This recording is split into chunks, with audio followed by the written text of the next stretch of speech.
नमस्कार प्यारे साथियों, कैसे हैं आप सभी। मैं विक्की मल्होत्रा एक बार फिर से आप लोगों का स्वागत करता हूं आप सभी के अपने प्यारे से यूट्यूब चैनल पावर ऑफ ज्ञान क्लासेस के आज के इस बेहतरीन सी क्लास में। तो साथियों देखिए, जैसा कि आप जानते हैं कि हम विद्युत चैप्टर यानी इलेक्ट्रिक चैप्टर को कर रहे हैं और हमारा जो ये लेक्चर है भाई, वो लेक्चर क्या है, 5वां है। इसके पहले हमने इस चैप्टर के 4 लेक्चर्स कर लिए हैं। यदि आपने इसके पहले वाले लेक्चर्स को नहीं देखा है तो जा करके वीडियो प्लेलिस्ट में प्रॉपर तरीके से पड़ी हैं, आप जा करके देख सकते हैं। तो साथियों देखिए, हम आज के इस वीडियो में किन किन टॉपिक पर बात करेंगे, सबसे पहले ये देख लीजिए। और साथियों, मैंने इसके पहले वाले वीडियो में यानी लेक्चर 4 में ओम का नियम कराया है, जिसमें ओम के नियम का डेफिनेशन कराया है और डेफिनेशन के साथ साथ उसका सत्यापन भी करवाया है। तो देखिए क्या है, हम देखेंगे आज के इस वीडियो में देखेंगे विद्युत प्रतिरोध क्या होता है और विशिष्ट प्रतिरोध क्या होता है, सेल का आंतरिक प्रतिरोध क्या होता है। तो देखिए क्या है, विद्युत प्रतिरोध, विशिष्ट प्रतिरोध और सेल का आंतरिक प्रतिरोध। हालांकि इन पर हमारे पेपर में टिप्पणी लिखने के लिए आती है, टिप्पणी लिखने के लिए आती है। और टिप्पणी लिखने के साथ साथ भाई इन पर आधारित जो न्यूमेरिकल्स हैं, इन पर आधारित जो न्यूमेरिकल्स हैं भाई, वो भी हमारे पेपर में आते हैं। तो देखिए इन टॉपिक से हमारा क्या क्या बेनिफिट होने वाला है। इस टॉपिक से हमारा अगर टिप्पणी आ गया तो हम वो लिख सकते हैं, और अगर न्यूमेरिकल्स आ गया तो उनको भी कर लेंगे। इसका मतलब ये तीनों टॉपिक जो हैं बहुत ज़्यादा इंपॉर्टेंट हैं। ये बातें तो आपको पता लग गई होंगी।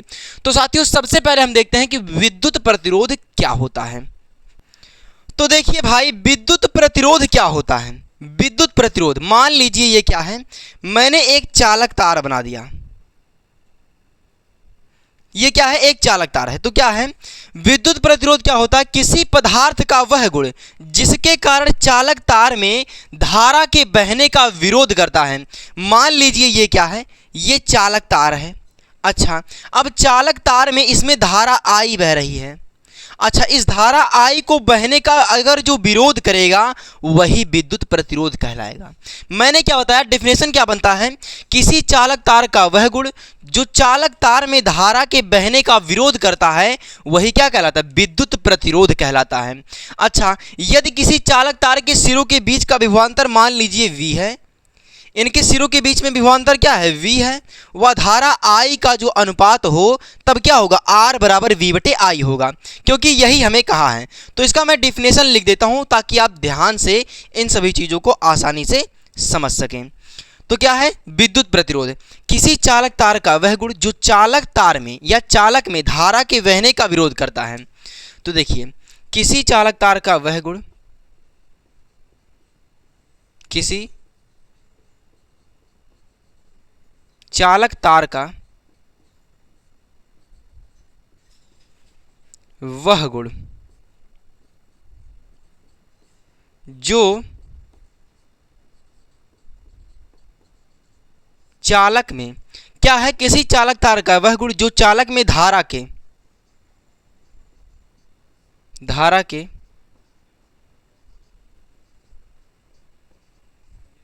बहने का विरोध करता है, विरोध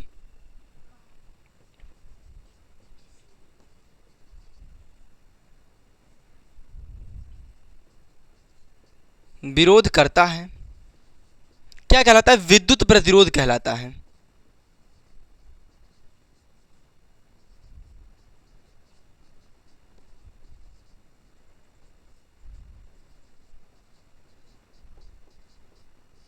विद्युत प्रतिरोध कहलाता है।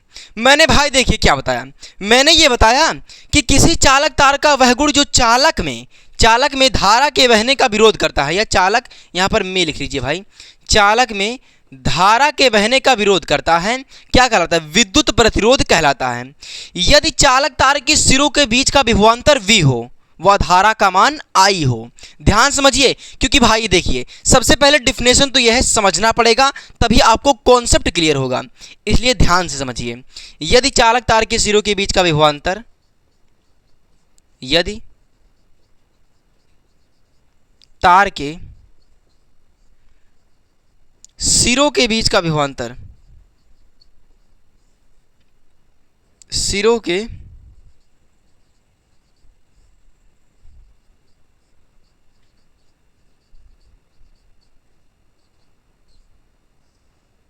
विभवांतर V व धारा I हो, वह धारा क्या हो, I हो, तब क्या होगा। मैंने ये बताया कि किसी चालक तार का वह गुण जो चालक में धारा के बहने का विरोध करता है वही क्या कहलाता है, विद्युत प्रतिरोध कहलाता है। यदि चालक तार के सिरों के बीच का विभवांतर V व धारा I हो, तब क्या होगा, तब होगा R बराबर V बटे I। R बराबर V बटे क्या हो जाएगा, I हो जाएगा। ध्यान से समझिए, जो बातें मैं बता रहा हूं वो भाई जान लीजिए कि एकदम स्टैंडर्ड हैं। क्या है, R बराबर हो गया V बटे I। यहाँ पर V क्या है, V है विभवांतर और क्या है, I जो है वो धारा है। मतलब V विभवांतर को V से डिनोट किया जाता है, धारा को I से। जहां पर यहाँ पर लिखेंगे हम R का मात्रक, R का मात्रक क्या होगा, R का मात्रक क्या होता है। R का मात्रक सबसे पहली बात ओम होता है। क्या होता है, ओम। या इसका एक अलग मात्रक क्या होगा, विभवांतर का मात्रक क्या होता है, वोल्ट, और धारा का मात्रक क्या होता है, एम्पियर। इसका मतलब वोल्ट प्रति एम्पियर भी इसका मात्रक होगा। क्या होगा, वोल्ट प्रति एम्पियर। अच्छा, हमने इसके दो दो मात्रक देख लिए हैं। मैंने देखा आर का मात्रक यानी विद्युत प्रतिरोध आर का मात्रक ओम या वोल्ट प्रति एम्पियर होगा। अच्छा, एक बात ध्यान से समझ लीजिए, 1 मिली ओम बराबर क्या होगा, 1 मिली ओम बराबर होगा 1 मिली ओम। 1 मिली ओम बराबर होता 10 की पावर -3 ओम। ये यूनिट क्या है भाई, यहां पर मिली को हमने 1 मिली ओम को कितने ओम होता है ये बराबर मैं जान रहा हूं। क्या है, 1 मिली ओम बराबर 10 के पावर -3 ओम। इसका उपयोग तब होगा जब आप न्यूमेरिकल्स को करेंगे। इसका महत्व भाई तब समझ में आएगा जब आप न्यूमेरिकल्स करेंगे। इनको जब बदला जाएगा और वहां पर अगर आपको पेपर में पूछ लिया कि 1 मिली ओम बराबर कितना ओम होता है, अगर कहीं बहुविकल्पी में आ गया तब क्या करेंगे भाई, ये सभी चीजें याद होनी चाहिए। 1 मिली ओम बराबर 10 की पावर -3 ओम और 1 माइक्रो ओम बराबर 10 की पावर -6 ओम। 1 माइक्रो ओम बराबर 10 के पावर -6 ओम। मैंने क्या बताया, 1 मिली ओम बराबर 10 की पावर -3 ओम और 1 माइक्रो ओम बराबर 10 की पावर -6 ओम। देखिए मैंने क्या बताया, अभी तक के जितने मैंने बात बताया उसको रिवाइज कर देता हूं। देखिए, विद्युत प्रतिरोध क्या होता है, किसी चालक तार का वह गुण जिसके कारण चालक में बहने वाले धारा का विरोध करता है विद्युत प्रतिरोध कहलाता है।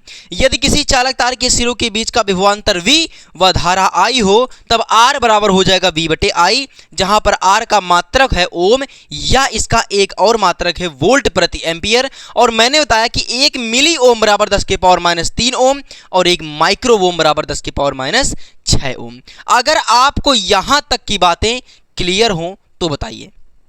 मैंने यहां तक का आपको बता दिया। अब मैं आपको बताऊंगा विद्युत प्रतिरोध को प्रभावित करने वाले कारक कौन कौन से होते हैं। ये बातें भी आप ध्यान दीजिए, यहां पर जगह नहीं है, इसको आप स्क्रीनशॉट लीजिए। अब मैं आपको बताता हूं विद्युत प्रतिरोध को प्रभावित करने वाले कारक को। तो देखिए क्या है, विद्युत प्रतिरोध को प्रभावित करने वाले कारक। अच्छा, विद्युत प्रतिरोध जो है वो किन किन चीज़ों से प्रभावित होता है, तो सबसे पहली बात ध्यान दीजिएगा, क्योंकि ये हमारे बहुविकल्पी प्रश्न में बहुत बार पूछा जा चुका है, बहुत बार भाई जान लीजिए। क्या है विद्युत प्रतिरोध को प्रभावित करने वाले कारक। सबसे पहली बात, ये चालक तार की लंबाई पर निर्भर करेगा, लंबाई पर। अच्छा, दूसरा किस पर निर्भर करेगा, क्षेत्रफल पर, क्षेत्रफल। और तीसरा जो है वो पदार्थ की प्रकृति पर करेगा। क्या है, पदार्थ की प्रकृति पर।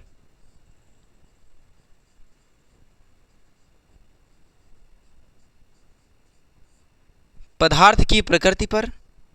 और किस पर निर्भर करेगा भाई? और निर्भर करेगा ताप यानी टेम्परेचर पर। मैंने आपको ये चार बताया कि विद्युत प्रतिरोध को प्रभावित करने वाले कारक ये चार हैं। पहला क्या है? लंबाई, क्षेत्रफल, पदार्थ की प्रकृति पर भी ये निर्भर करता है, और अगर ताप अधिक रहेगा या कम रहेगा तब उन पर ये निर्भर करेगा। क्योंकि ये भाई बहुत ज़्यादा इंपॉर्टेंट चीज़ें थी, इसलिए मैं आपको ये बता दिया। हालांकि ये चीज़ें बहुत ज़्यादा इंपॉर्टेंट है भाई, क्योंकि ये हमारे पेपर में बहुत बार पूछा जा चुका है। पेपर में कैसे पूछा जाएगा बता रहा हूँ। विद्युत प्रतिरोध किसे कहते हैं, और विद्युत प्रतिरोध का डिफिनेशन लिखना पड़ेगा, और पूछ लेगा कि विद्युत प्रतिरोध को प्रभावित करने वाले कारक क्या हैं। तो वहाँ पर आपको लिखना पड़ेगा ये डिफिनेशन, उनका फॉर्मूला मैंने जो आपको बताया R बराबर B/I, उनका मात्रक लिखना पड़ेगा। मात्रक लिखने के साथ साथ यहाँ पर हेडिंग डालेंगे विद्युत प्रतिरोध को प्रभावित करने वाले कारक। पहला लिखेंगे लंबाई, क्षेत्रफल, पदार्थ की प्रकृति और ताप। बताइए क्या आपको यहाँ तक की बातें क्लियर हो गई? अगर यहाँ तक की बातें क्लियर हो गई हों तो मैं अब चलता हूँ विशिष्ट प्रतिरोध की तरफ, क्योंकि विशिष्ट प्रतिरोध से भी हमारे पेपर में क्वेश्चंस बनते हैं और हमारे सिलेबस में भी है, और मैं उसको छोड़ नहीं सकता, क्योंकि हर वो चीज़ें आपके लिए इंपॉर्टेंट हैं जो आपके सिलेबस में हैं। क्योंकि हमारे पेपर में क्वेश्चन कहीं से ही बनेगा, लेकिन बनेगा हमारे सिलेबस से ही, ये बात ध्यान रखिएगा। क्योंकि हमें पूरा सिलेबस पढ़ना है भाई, हमें ऊपर ऊपर चीज़ें नहीं पढ़ लेना है ताकि हमें बाद में दिक्कत हो। हमें हर एक चीज़ों को डिटेल में पढ़ना है, डिटेल में पढ़ने के साथ साथ उनके हर एक कॉन्सेप्ट को भी समझना है। तो मैं देखता हूँ क्या विशिष्ट प्रतिरोध। तो देखिए साथियों क्या है विशिष्ट प्रतिरोध। विशिष्ट प्रतिरोध क्या होता है ध्यान से समझिए। क्या कहा गया है? किसी एकांक लंबाई, कोई एकांक लंबाई हो, वह एकांक अनुप्रस्थ काट क्षेत्रफल वाले तार का जो प्रतिरोध होता है वही विशिष्ट प्रतिरोध कहलाता है। ध्यान से समझने वाली बात है, इस डिफिनेशन में ही हर एक चीज छुपी है भाई। क्या है? किसी एकांक मतलब अकेला, लंबाई वाले एकांक अनुप्रस्थ काट के क्षेत्रफल वाला जो तार होगा वही क्या कहलाएगा? विशिष्ट प्रतिरोध कहलाएगा। अच्छा, विशिष्ट प्रतिरोध को हम क्या लिखते हैं? रो से लिखते हैं। अच्छा, रो का मात्रक क्या होगा? मतलब विशिष्ट प्रतिरोध का मात्रक क्या होगा? ध्यान से समझिए। विशिष्ट प्रतिरोध का मात्रक बराबर होगा आर का मात्रक, जहां पर आर क्या होता है? आर भाई क्या होता है? विद्युत प्रतिरोध। आर का मात्रक गुणे में क्या होगा? ए का मात्रक। अच्छा, यहां पर क्या कहा गया है? रो का मात्रक आर का मात्रक गुणे में ए का मात्रक, और क्या होगा? बटे में एल का मात्रक। बताइए क्या आपको यहां तक की बातें क्लियर हुई? और एक बात आप बताइए कि विद्युत प्रतिरोध आर का जो मात्रक होता है वो क्या होता है? ओम होता है। ओम होता है ना। तो देखिए यहां पर हम क्या लिखेंगे? इसका मात्रक अब नीचे में लिखने जा रहा हूं। ये तो मैंने बताया कि आर का मात्रक लिखना पड़ेगा, गुणे में ए का मात्रक लिखना पड़ेगा। ए क्या है? एरिया है, एरिया मतलब क्षेत्रफल है, और यल क्या है? लंबाई है। ध्यान समझ लीजिए, हर एक बात बता रहा हूं। क्या है? बराबर हो जाएगा आर का मात्रक यानी विद्युत प्रतिरोध का मात्रक क्या होता है? ओम होता है। अच्छा, ओम हो गया, और यहां पर एरिया मानी क्षेत्रफल में क्या होगा? मीटर स्क्वायर, गुणा में क्या हो जाएगा? मीटर स्क्वायर, और लंबाई का मात्रक भी क्या होता है? मीटर। अब यहां पर देखिए 1 मीटर से 1 मीटर कैंसिल हो जाएगा, इसका मतलब इसका मात्रक निकल करके आएगा ओम मीटर आएगा निकल कर, ओम मीटर। ये इसका मात्रक निकल कर आ गया। किसका मात्रक? विशिष्ट प्रतिरोध का मात्रक निकल कर आ गया ओम मीटर। बताइए क्या आपको यहां तक की बातें क्लियर हो गई जितना मैंने बताया? बस क्योंकि मैं हर एक टॉपिक को आपके सामने क्लियर करता हुआ चल रहा हूं। मैंने क्या बताया कि किसी एकांक लंबाई व एकांक अनुप्रस्थ काट के क्षेत्रफल वाले तार का जो प्रतिरोध होता है वो विशिष्ट प्रतिरोध कहलाता है। यहां पर रो है, रो का मात्रक होता है आर का मात्रक गुणे में ए का मात्रक बटे में एल का मात्रक। आर का मात्रक ओम है और क्षेत्रफल का मात्रक मीटर स्क्वायर बटे में लंबाई का मात्रक भी मीटर हो गया। हमने 1 मीटर से 1 मीटर को काट दिया क्योंकि मीटर स्क्वायर एरिया यानी क्षेत्रफल के ऊपर क्या होता है? मीटर स्क्वायर होता है।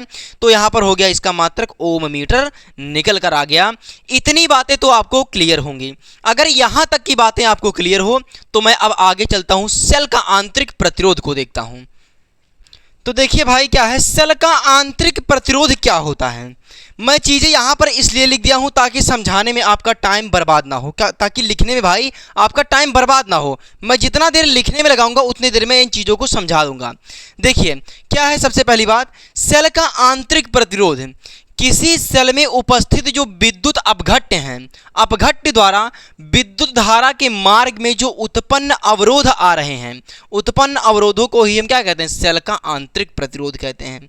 ध्यान से समझिएगा, किसी भी सेल में उपस्थित विद्युत अपघट्य द्वारा विद्युत धारा के मार्ग में जो उत्पन्न अवरोधों को हम क्या कहते हैं, सेल का आंतरिक प्रतिरोध कहते हैं। उसके बाद क्या कहा गया, किसी भी सेल का आंतरिक प्रतिरोध जो है वो दो तत्वों पर निर्भर करता है। मान लीजिए ये क्या है, ये एक बैटरी है, ये एक बैटरी है, मान लीजिए ये बैटरी का प्लस वाला और ये बैटरी का माइनस वाला है भाग। अब यहां पर क्या कहा गया है, ये प्लस वाला मान लीजिए, ये माइनस वाला। हमसे कहा क्या गया है, ध्यान समझिएगा, हमसे कहा गया है कि सेल के दोनों प्लेटों के बीच की दूरी को हम बढ़ा दें तो सेल का क्या होता है, आंतरिक प्रतिरोध बढ़ जाता है। मतलब ये जो प्लेट हैं इनकी दूरी को अगर हम बढ़ा दें तब सेल के अंदर जो आंतरिक प्रतिरोध यानी आर होगा ना, वो क्या होगा, बढ़ जाएगा, आंतरिक प्रतिरोध बढ़ जाएगा। अगर प्लेटों के बीच की दूरी को बढ़ाएंगे तब आंतरिक प्रतिरोध बढ़ेगा। लेकिन यहाँ पर क्या कहा गया है कि विद्युत अपघट्य की सांद्रता बढ़ाने पर सेल का आंतरिक प्रतिरोध भी बढ़ जाता है। अगर इनके अंदर जो अपघट्य हैं इनको अगर हम बढ़ा देंगे, उनकी सांद्रता मतलब उनको जितना भी गाढ़ा करेंगे वो क्या होगा, क्या होगा भाई, उनकी अगर हम सांद्रता को बढ़ाएंगे तब उनका विद्युत प्रतिरोध यहाँ पर क्या है, आंतरिक प्रतिरोध बढ़ जाता है। मैं आशा करता हूं कि ये क्लास आपको बहुत अच्छी तरीके से समझ में आ गई होंगी। इस क्लास में कुछ नहीं है, सब चीज़ें थ्योरी हैं, इनको याद करना पड़ेगा और याद करने के साथ साथ इनको समझने की आवश्यकता है, अपने सुनने की क्षमता को बढ़ाना है। साथियों मैं आशा करता हूं कि आज की क्लास में आपको कोई भी डाउट नहीं रह गया होगा। अगर यहाँ तक की बातें आपको क्लियर हो तो साथियों आज की क्लास को यहीं तक रखते हैं। जब हम इसके बाद वाली क्लास में आएंगे तब उसमें हम कराएंगे श्रेणी क्रम संयोजन और समांतर क्रम संयोजन को सिद्ध करके उनका फॉर्मूला भी बताएंगे और उन पर आधारित न्यूमेरिकल्स भी दो चार हम बता देंगे ताकि उसी वक्त आपका कॉन्सेप्ट क्लियर हो जाए। तो मैं आशा करता हूं कि ये सभी चीज़ें समझ में आ गई होंगी, इनमें कोई डाउट नहीं होगा। अगर आपको वीडियो अच्छी लगी हो तो एक लाइक ज़रूर कर दीजिएगा और अगर चैनल पर नए हो तो चैनल को ज़रूर सब्सक्राइब कर लीजिएगा। Thank you.